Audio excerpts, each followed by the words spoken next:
shooter spawn. Requesting a pickup! I need artillery fire! Artillery requesting a target! Roger that! Battlefield, a series that has forever changed the way multiplayer games are played. Before DICE introduced the series in 2002, most shooters consisted of little more than deathmatch or capture the flag modes. The sheer size and scale of Battlefield 1942's conflicts were, for the most part, unheard of.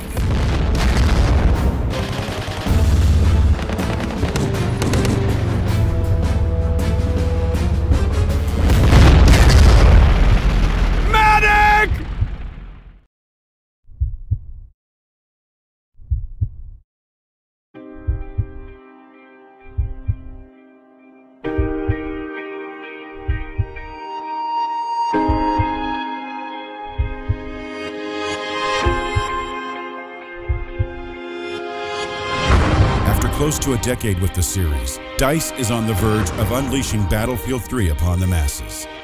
Let's take a look back at the evolution of the franchise, beginning with the revolutionary Battlefield 1942. We'll give an overview of each of the core Battlefield games.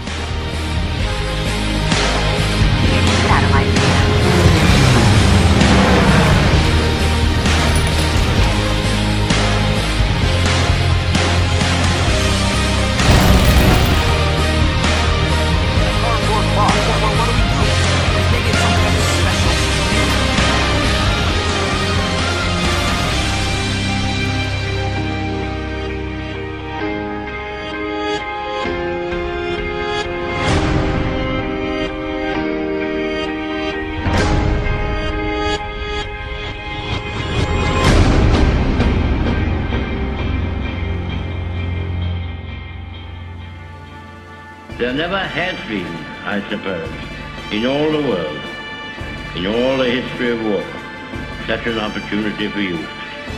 The Knights of the Round Table, the Crusaders, all fall back into the past. Not only distant, but present. To understand Battlefield 1942's heritage, we've got to go back to its predecessor, codename Eagle. While the game received only marginally good reception on its release around the turn of the millennium, the alt-history Great War shooter laid the groundwork upon which developer Refraction Games, which is now part of DICE, would build the first entry in the Battlefield series.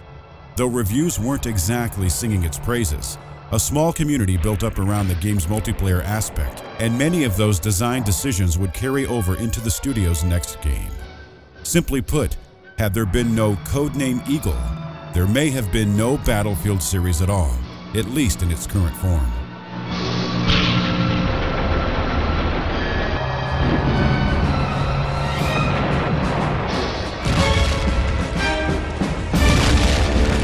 (1942's original design called for huge 120-player maps, many times larger than the ones eventually released, a casualty of both gameplay practicality and technology's limitations.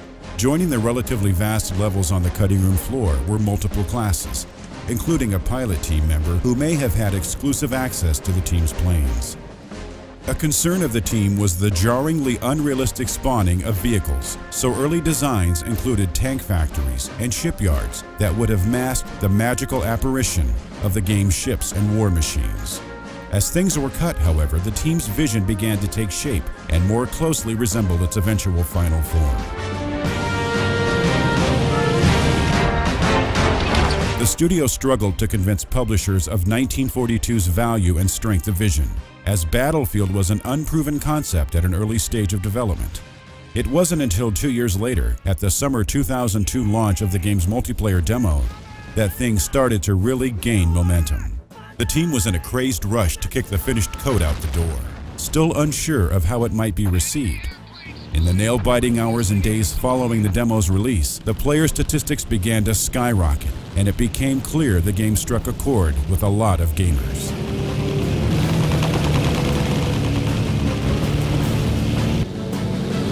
Playing Battlefield 1942 for the first time redefined what a multiplayer game could be. Control points were thrust into the limelight as a core gameplay focus, Teamwork was cemented as a key mechanic in perhaps the most successful way up until this point. Sure, you had games like Team Fortress that promoted teamwork and class-based gameplay, but nothing had been done on this scale before.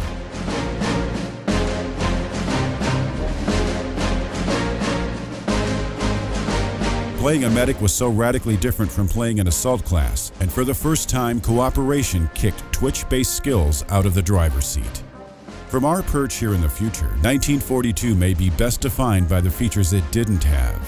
Squad leaders were out, and any sort of organization was entirely up to the judgment of the clan or group running the team. Compared to some of the hierarchical structures built into some of the later Battlefield games, it was a free-for-all in a lot of ways. This was more of a problem for the often chaotic public servers than some of the more strictly governed clan-run ones.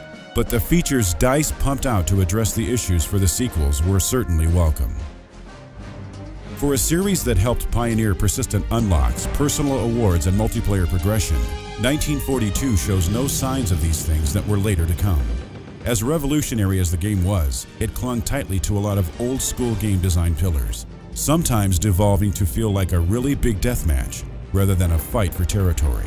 Popping in and out of servers with no care for a kill-death ratio or which gun unlock comes next was the norm of the day, and 1942 was no exception. There was hardly a single player to speak of, unless killing brain-dead bots in a multiplayer map sounds like fun. Graphically speaking, 1942 never stood up to even its contemporaries. While the draw distance was impressive, animations were goofy and added to the hilarity of an enemy death.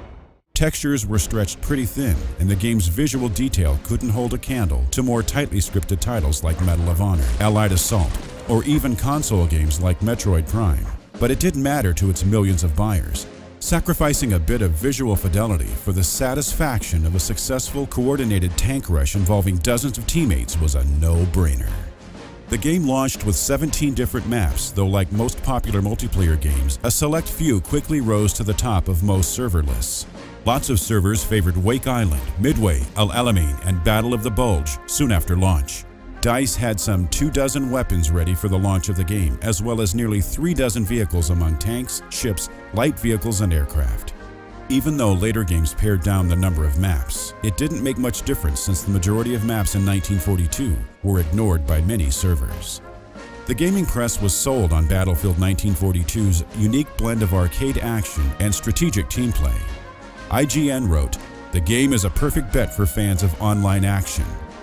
GameSpot praised it in spite of some glitches, saying, "Assuming Battlefield 1942's technical kinks get worked out, the game could easily take its rightful place among the very best online shooters."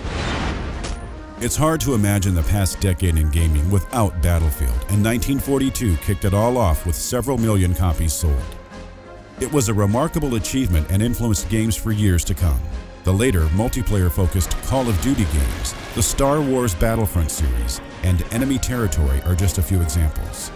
As for the game itself, DICE continued to support it post-release with balancing and content patches, plus 2 paid expansion packs, The Road to Rome, and Secret Weapons of World War II. Fire out! Attack the enemy position! Fire! Incoming! Ah! Street concentration camps with bloodhounds, night lamps bumping in the cold and damp. I'd be remiss not to mention the mod community. From minor tweaks to maps to ambitious total conversions, half the fun of the 1942 experience was just seeing what the modders could come up with next.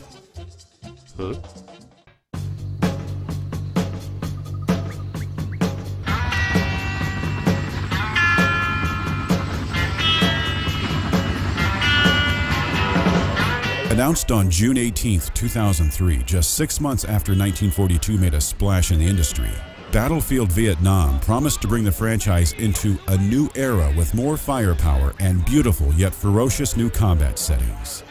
If there are 2 adjectives to describe how we like our Battlefield, they are beautiful and ferocious without a doubt. In keeping with this goal, the design team pushed hard to design maps that were immersive and emotionally engaging for players. Intimate, close combat heavy maps were the bread and butter of Vietnam, a shift from the sprawling Guadalcanals and Midways of 1942. Lead designer A.J. Marini was hopeful that this design would both captivate gamers as well as sidestep some of the previous game's dullness when a player was away from the heat of battle, stating that the Vietnam War was a much more close combat war than World War II, and that there would still be plenty of space to move around, but that there would be less likelihood of being off by yourself in a far corner of the map. Also in the blueprints for the new game was an improved AI system, which DICE hoped would give players more control over and interaction with bots.